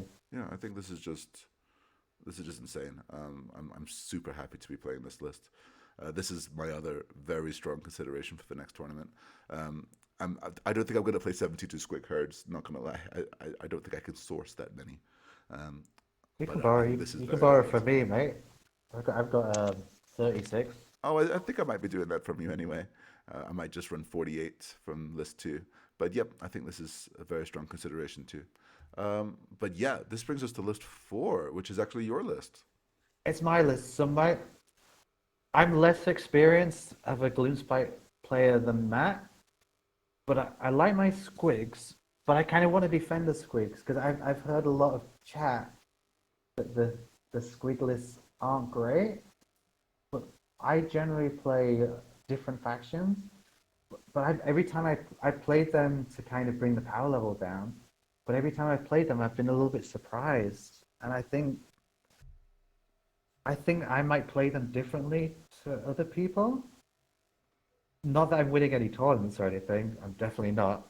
But I think like I kind of play them a bit more of a flesh eater court style where I'm not charging directly forward. I'm trying to make trades where I can. I'm trying to protect my manglers and make sure they get some value out of them before they go down. I'm expecting things to die, but I'm trying to hang in there a bit more. So this is kind of what I would do with the new changes. Also, it's the models that I've got. Ah, yeah, Like it's always a good argument. I don't have a Kragnos or anything, but I'm thinking about buying a. Let me go back. Buying a what, sorry? I'm thinking about buying a killer boss on Corpse Ripper Vulture That's because all I that sounds wanted to hear in my amazing. life. It does, right? Yeah, I mean, you've got me there.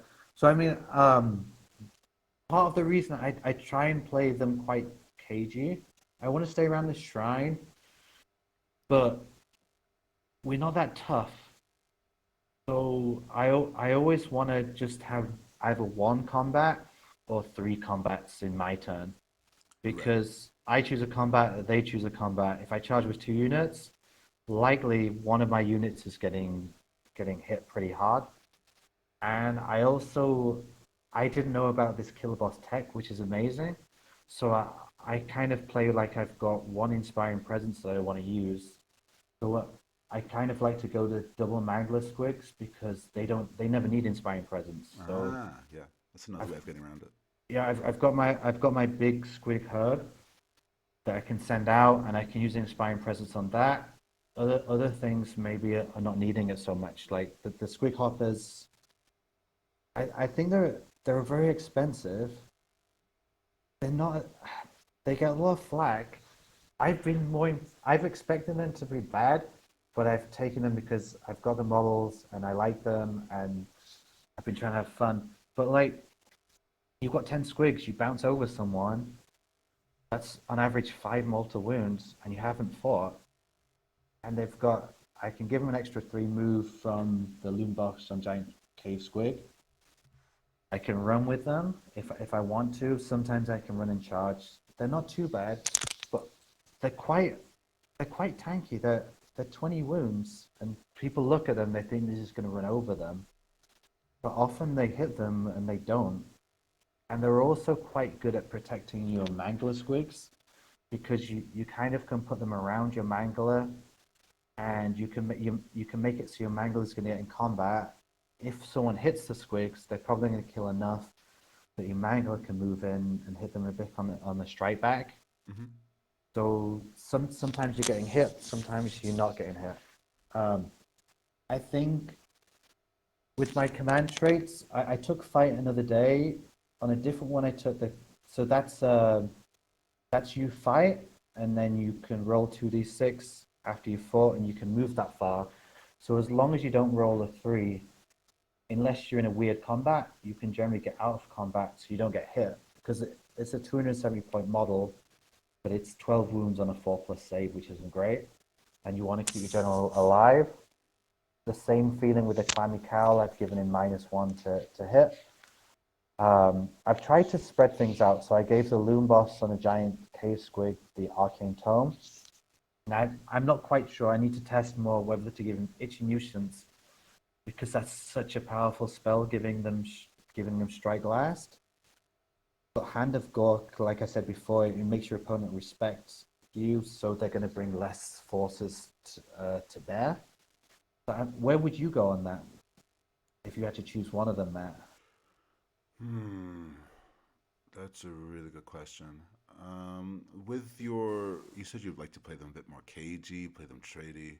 That would make me think Hand of Gork, because that's why I always choose with um, my own personal wizard bunker in the back. And so I like that option of having that teleport. Whereas I feel like Itchy Nuisance is much more for the aggressive style. But then if you are able to get that giant cave squig, who isn't generally considered to be a priority target to opponents, Yeah, definitely not. you actually might have pretty good luck in getting Itchy Nuisance off. So, yeah, that's a really good question. I Yeah, guess it could just depend on what you're expecting to go up against.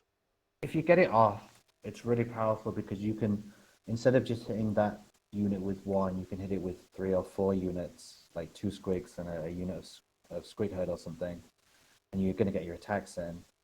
But at the same time, Hanago's so powerful. I'm kind of, now that we've spoken, I kind of forgot that we can bring the moon in from the other side, from the opponent's quarter. Maybe Squiggler is this spell you can use to give a unit of squigs a running charge.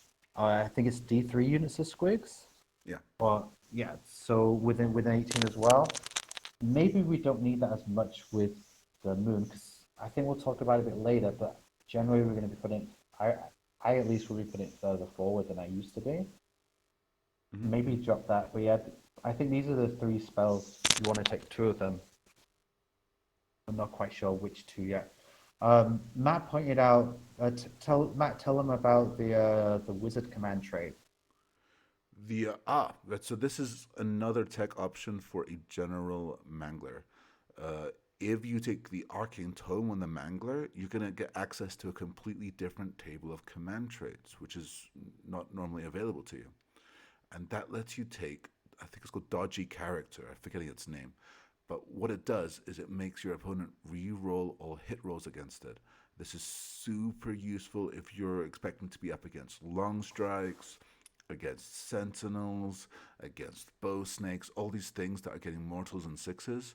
You're just going to be making them have the worst day possible trying to shoot off your general. Yeah, I mean, I think that's really good. I like Fight Another Day. I like it because sometimes you can use it to kill something and kind of bounce off it. Again, Apollo 13 style. You can hit a screen, kill it, and then bounce around maybe to get to an objective or something. But certainly making some units re-roll their hits is very, very, very, very powerful. The one thing I don't like too much about that strategy, though, is yes, it's going to maybe stop your general from dying, but Manglers, they don't bracket so well. When they get to that middle point, they are having such a sad time, and it's impossible to hit that balance sometimes in order to get them to the good bracket again. So sometimes it could definitely actually just be better to all in on saying, I'm going to get my general into combat and back out of combat. He's not going to take any wounds, because if he takes just a few, he might just be useless.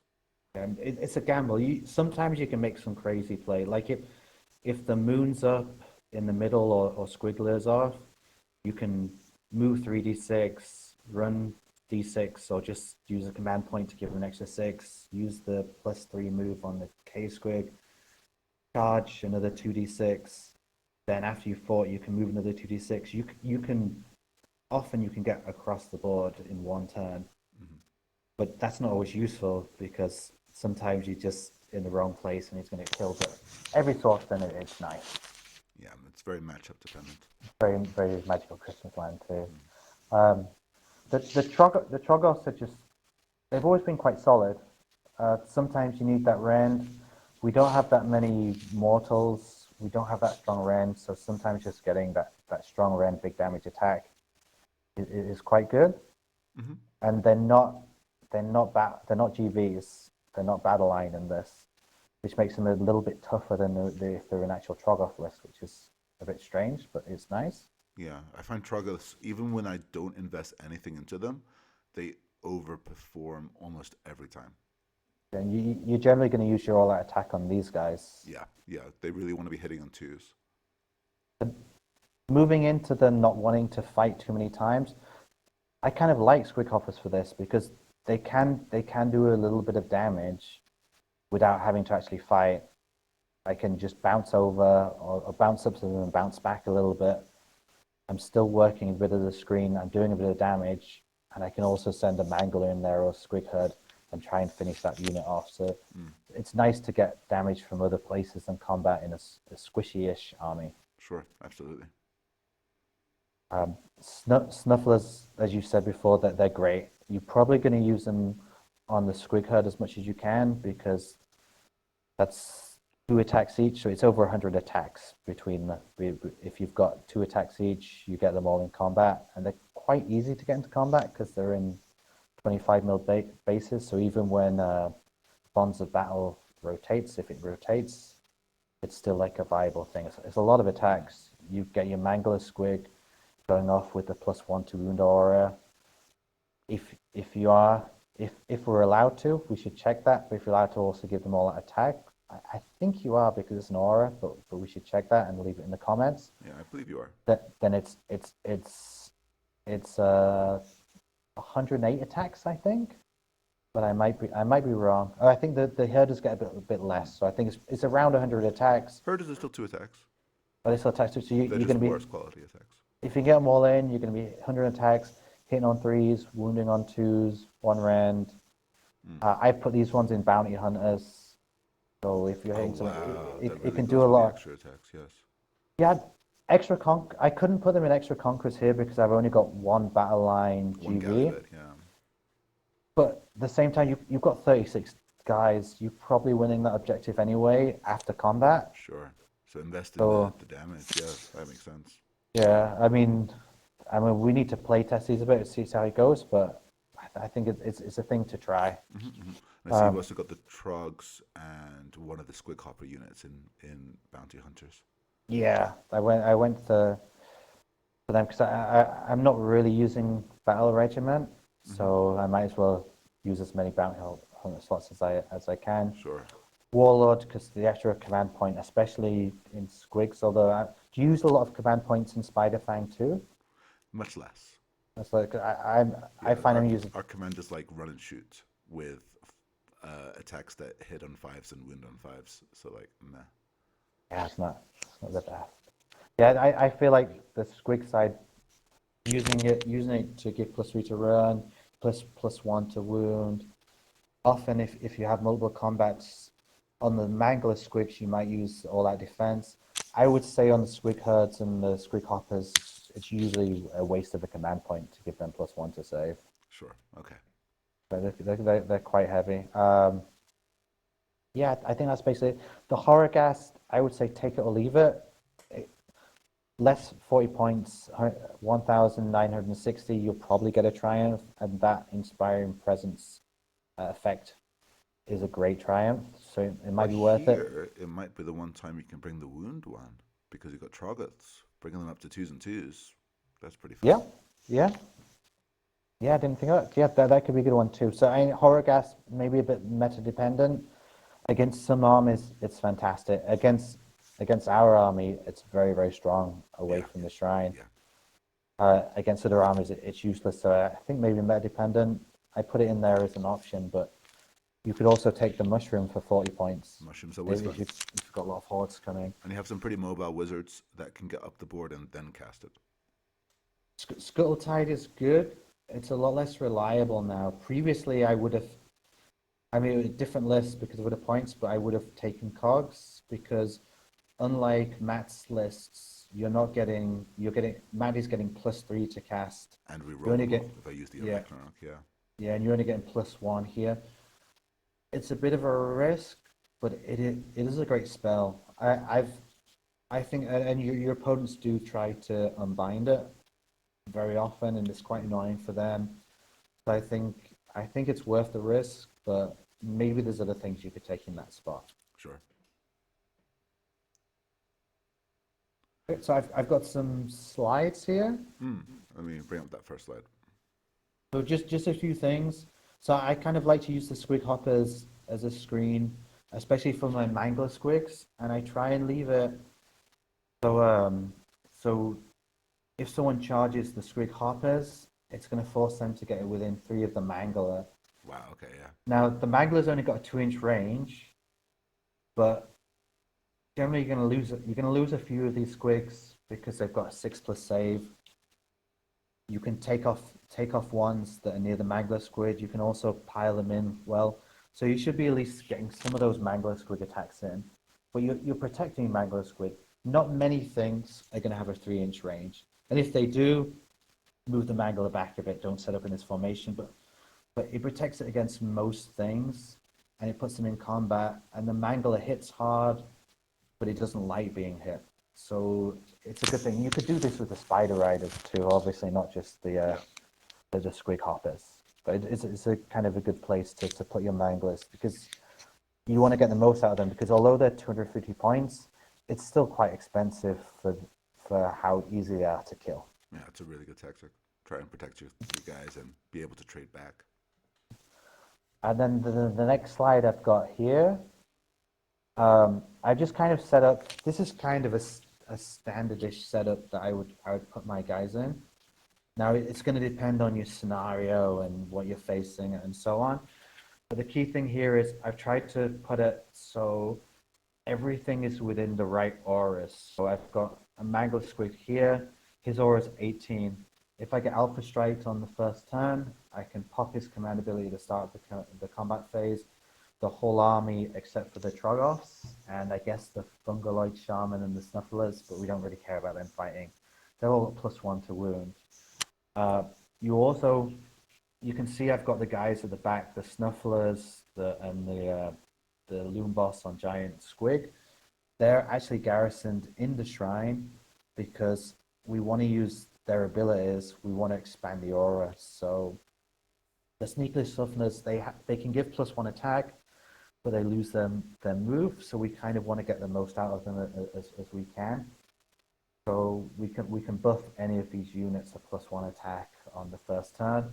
The same with we use our Loom Boss ability. That's +3 move to everything but the Trogoths and the Snufflers and the Fungaloid.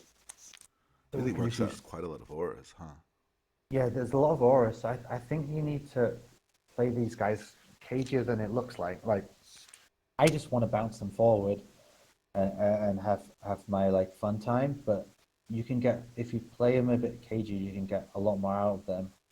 Now, I think a lot of the time you're going to have to go first because I think I'm 9 drops. Yeah. And most opponents will make you go first, especially if they're melee army. Some armies might not. They might want to get their buffs up first. But I think you can do things like you can increase the move for your squigs. You can give them running charge. You can give them an extra attack. You can send them forward. Maybe put the Trogoths behind them, a bit of a hammer and anvil kind of thing. But I think you've got to be careful. We can't send our whole army diving forward because a unit that hits can do a lot of damage, but the second unit is going to get vaporized. So we've got to play these guys quite carefully. It can be good if they're making you go first. It's great to try and pinch, even if it's just sending the unit of Squig Hoppers up. Try and get that extra objective. Get your battle tactic. Control 1, control 2, control more. Make it so your opponent's a bit pressurized to come to you to try and get those those victory points and those objectives back. Because the closer they come to you, the more using your shrine. And it's a lot of wounds. So the shooting, you're going to lose your Manglers, but everything else isn't too bad, and you can rally on 4+. You can bring back units. So I think it's okay. It's not the best army in Age of Sigmar, but we're not talking about we're not talking about Lumineth this week. Oh yes. Yeah, did you have one more slide? Oh yeah. Oh yeah. Just oh, that's the 12-inch. Sorry, I missed that. Yeah, I got the 12-inch one for the bubble, and then just showing what's Right. I got in the that. garrison. I think we can fit. How many people can we fit in the shrine? It's a big number, right? It's an insane number. It might even be like 40, 25 or 30 or 35 or something something like like that. that. Yeah. So you can fit a few guys in. You get it's nice, and all your guys are around the shrine. Don't let your shrine get destroyed, because we a bit like Beastmen, we lose a huge amount of power for our army. Oh yeah. Oh yeah. It's still not quite a Hearthstone, but it's up there. It's all these rocky ones, these rocky faction terrains. Those are the strong ones. So tell me why this is back. I know you're not a fan of this style army, and you're more experienced than me. So I let the feel noobs like me know. I feel like we're very command point heavy. I feel like losing our general is the worst thing in the world when you're playing Gitz. Once that happens, the army just I feel like it just falls apart. If you're only dealing with only getting like one or two command points in a round, it's just not enough to go around. You need that inspiring presence. You need that all attack on your trucks. You need to be able to make sure you get that charge and you're not just leaving your really squishy unit out in the open. Um, I really feel like you need something that's a bit tankier in the back that can keep generating those command points for you. I'm kind That's of one of my main thoughts about it. Yes. I'm kind of like in the killer boss. You could take out a squig, Mm. put in a killer boss, and you've got a few points to play with. Yeah, at least 50 in your list there. Yeah, that's definitely an option. Yeah, I honestly think the killer boss is a huge thing. I think a lot of people just dismissed it because on a lot of these variant builds, you get the generic melee one and the really cool mage, right? And so everyone just went, oh yeah, Gobsprack. Just like you go the Chaos Sorcerer Lord, Manticore. There's a lot of examples just like that. So people just didn't even consider him. But double commands, that's so huge in an army like Gitz that has amazing commands. I think we use it a lot better than Cruel Boys do. I don't recommend taking the Vulture in Cruel Boys at all. It is quite an expensive model. Is there anything any ideas for like conversions or proxies or anything like Oh, that? that's a really interesting idea. Okay. Now, my mind instantly goes to horrific insectoid creatures. Yeah, just something like. Did you play Skyrim? I played the dragon part, and then I got to the village, and some guy Okay. talked about being shot in the leg, and then So, I wow, so not didn't. much. Right, so there's this thing in Skyrim called the Chorus or something. It's like spelled Chaurus. And it's like this nasty weevil slash centipede looking creature. It's about the size of like a large, maybe larger than a large dog, like a boar, almost Gorgrunter size. Or maybe not quite that big. And it just comes running at you and it spits venom. But there's this thing that they released with the DLC, I think it was DLC, where it had this final form. It would sit in this egg and it would come out with wings.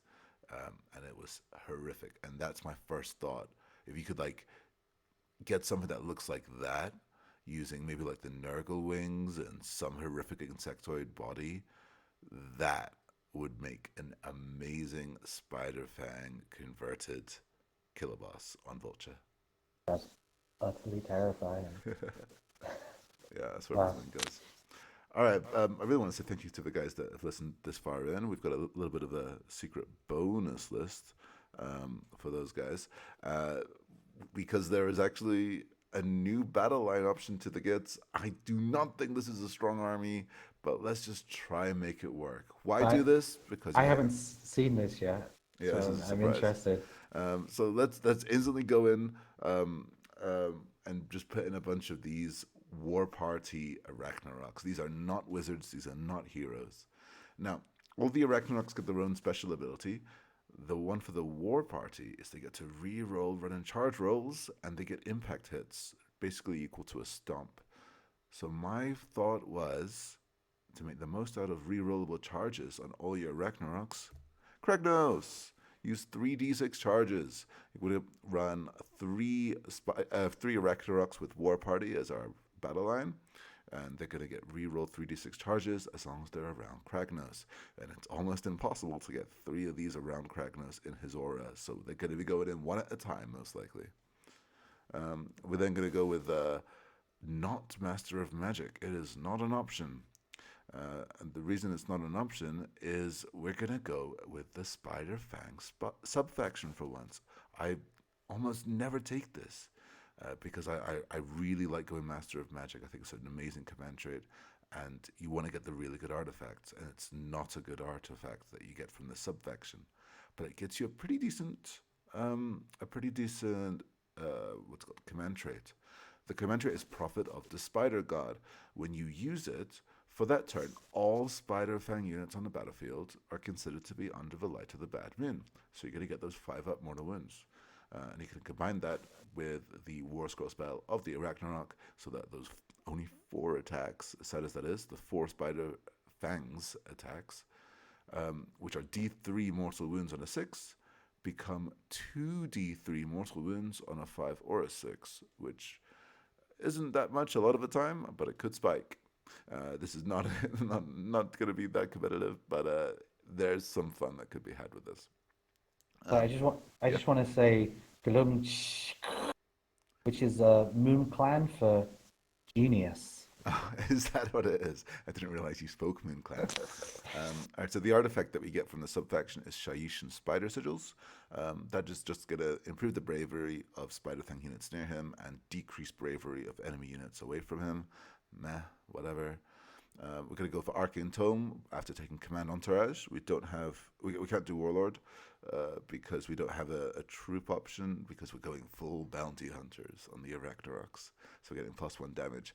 And yes, it is +1 damage on the Spider Fangs, but that doesn't increase our mortal wound damage because we don't get the Cruel Boys rule. It's not worded the same. It's still going to be just 2d3, not 2d3 +1. Oh, do Cruel Boys get extra mortals with bounty hunters? Yes. Yeah, so you can go bounty hunters on the, for example, Gut Rippers, and yeah, it'll be 2 mortal wounds each. It's pretty cool. Screw Gloomspite. I'm getting on the Cruel Boys train. Yeah, I know. When that rule came out, people just said, well, Cruel Boys are just the better Spider Fang. I disagree. Spider Fang or Gitz are the better Cruel Boys. We will use your models better than you. But yeah, other stuff we're going to bring in, we're going to get the Fungoid Cave Shaman. We're just going to have this sort of a similar list to the Magic Dom thing. We just don't have the Master of Magic. And we've got 2 of the Predatory and the spells. We didn't have room for a 3rd. So we'll just bring in the Quicksilver Swords alongside the Scuttletide. And that's it. This is a 7 model army. And it's just going to be a lot of fun. I'd say 7 models quick to paint, but looking at how many little gobbos are there, it's still going to take you a little while. There's it's weird because the gobbos, there's in fluff there's 10 gobbos on top, but there's only 8 gobbos in the kit, so it's weird. Yeah, so like you actually get more shooting shots and more spear attacks with the war party. It's as if there's 10 gobbos, and you only get 8 if you're using the shaman or the flinger.